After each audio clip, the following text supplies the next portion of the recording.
पुस्तकालय का जो आज उद्घाटन किया गया है, तो इसका क्या मेन पर्पज़ रखा गया है? क्योंकि आज के समय में वैसे बात करें तो शिक्षा के लिए, पढ़ने के लिए एकांत की जरूरत होती है, जिसमें जो लाइब्रेरी है। और इसी कड़ी में बात करें तो आपने नाम भी उम्मीद रखा है, यानी कि उम्मीद है। तो इस मौके पर कौन कौन यहाँ पर पहुँचे और क्या इनका मेन पर्पज़ रखा गया है इस लाइब्रेरी का? हमारी इस लाइब्रेरी का मेन पर्पज़ जो है उम्मीद पुस्तकालय का, जैसे कि नाम से ही आप समझ सकते हैं कि उम्मीद हम नरवाना में ये है कि हम इसमें काम करना चाहते हैं। एक तो हमें बच्चों के लिए ये निःशुल्क रखा है बिल्कुल। दूसरा, हम यहाँ पे जो बच्चे आएंगे उनको एक स्किल्स जो उनके अंदर होगी उसको उभारने का काम करेंगे। और आज हमारे बीच इसी उसमें Jitendra Goswami ji, SC irrigation department Kaithal, ये नरवाना की पर्सनैलिटी हैं, और सुनीता बेलरखा जी जिन्होंने रोहतक में काफ़ी सोशल एक्टिविस्ट रही हैं और काफ़ी अच्छा काम किया है। लगभग 2000 बच्चों को मुख्यधारा से जोड़ने का काम किया है, तो हमारे बीच आए हैं। तो जितेंद्र जी, आप भी पहुँचे हो यहाँ पर चीफ गेस्ट के तौर पर, तो कैसा लगा? एक बच्चों के लिए एक उम्मीद की किरण जागी है और उम्मीद ही नाम टिका है इसका, तो क्या कुछ कहना चाहोगे इस विषय पर आप? देखिए, ये नरवाना का मेरा जन्म है और एसडी स्कूल यहाँ से चंद कदमों की दूरी पे है।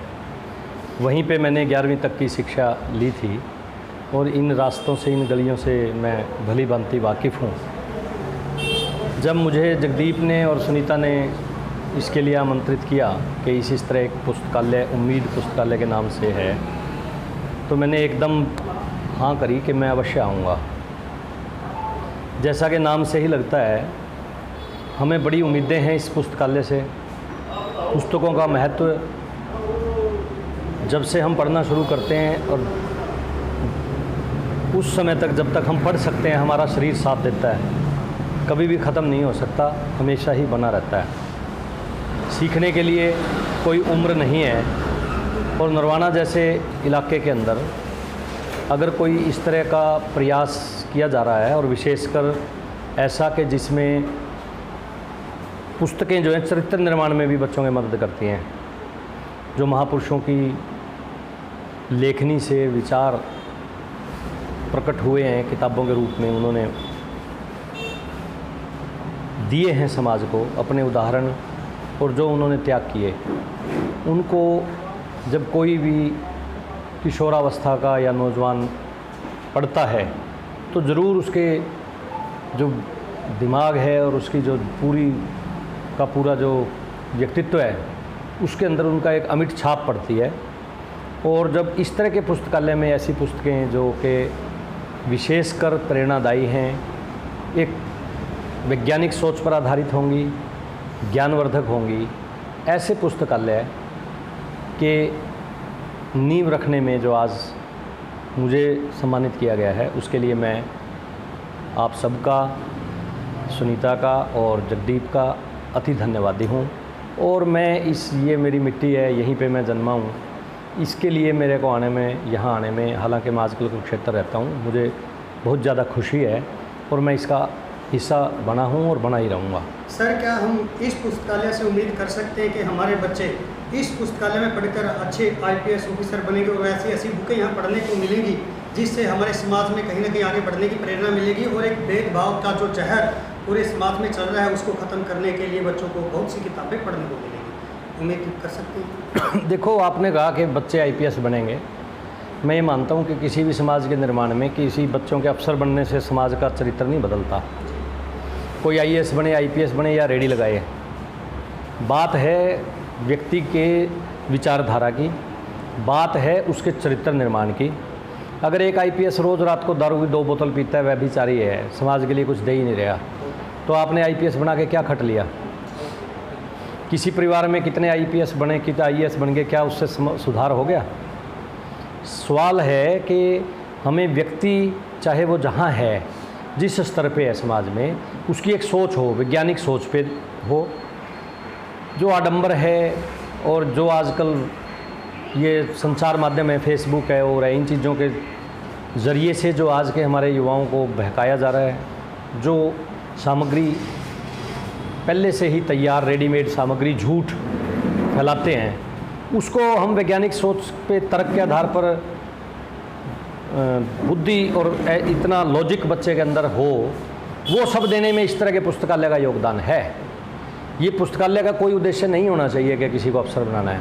ठीक है, पुस्तकालय का निर्माण किया गया है, क्या कुछ रहेगा बच्चों के लिए, निःशुल्क दी जाएगी या कुछ चार्ज भी लगेगा यहाँ पढ़ने के लिए बच्चों को? देखिए सर, ये बिल्कुल निःशुल्क है। अगर शिक्षा ही फिर पैसे से या शुल्क लगा के दी जाने लगी तो उसको हम फिर कहाँ पर देख पाते हैं। ये हमारी अपनी सोच है और लगातार पिछले जो 7 साल से शिक्षा पे जो हम काम कर रहे हैं वो पूरी ही निःशुल्क है।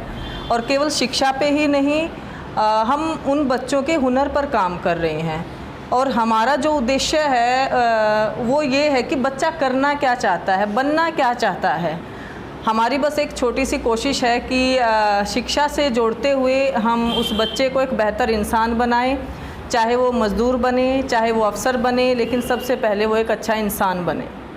आपका क्या मकसद है? पहले भी हमने सुना है बेलरखा के अंदर आप अच्छी सेवाएं दे रहे हो समाज सेवा के बारे में, और इन पुस्तकालय को आप कहीं ना कहीं आप उद्घाटन करते रहते हो। इस जो नरवाना के अंदर आपने उद्घाटन किया है जो आज पुस्तकालय का, किस मकसद को लेकर किया आपने? बिल्कुल सही आपका सवाल है। ये एक मकसद है इसका, और ये मकसद ये रहा कि नरवाना को जितना मैंने जाना है, यहाँ के जो लोग हैं वो सच में बहुत ही कर्मठ हैं, पढ़े लिखे भी हैं। हम ये नहीं कहते कि गांव जो है, देहात जो है वो अज्ञानी है, उनको ज्ञान नहीं है, उनको हर चीज़ का पता है। जितने ऑफिसर्स इस धरती से निकले, अगर हम हरियाणा की बात करें तो शायद बहुत कम मतलब कहीं और से होंगे।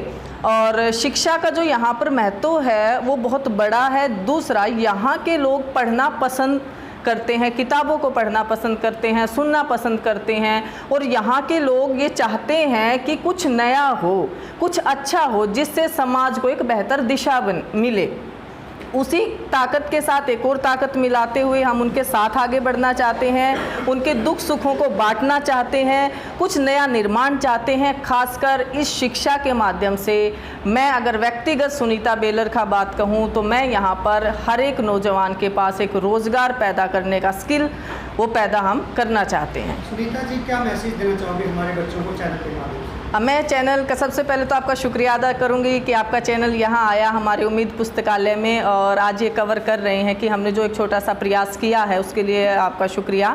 और मैं ये संदेश देना चाहूँगी कि ये जो जगह है इसको इस तरह से ना देखा जाए कि ये बिल्कुल एक लाइब्रेरी है, ऐसा नहीं है। यहाँ पर आकर आप अपने सपनों के बारे में सोच सकते हैं, यहाँ बैठकर आप पढ़ सकते हैं, और ज़रूरी नहीं कि आप आएँ और मतलब आके यहाँ आप डिस्कशन भी कर सकते हैं आपस में। ये एक जो है कि भाई लाइब्रेरी में हम चुप रहेंगे, ये रहेंगे, ये इसमें हमने थोड़ा सा एक लचीलापन छोड़ा है कि अगर आपको लगता है आप किसी विषय पर कहीं अटक गए हैं, आप किसी से बात करना चाहते हैं, तो उन चीज़ों की भी यहाँ पर सुविधाएं रहेंगी। जैसे जैसे बच्चों की डिमांड रहेगी उनकी ज़रूरतों के अनुसार हम इस लाइब्रेरी को बढ़ाते रहेंगे और इसमें नई नई चीज़ें ऐड ऑन करते रहेंगे।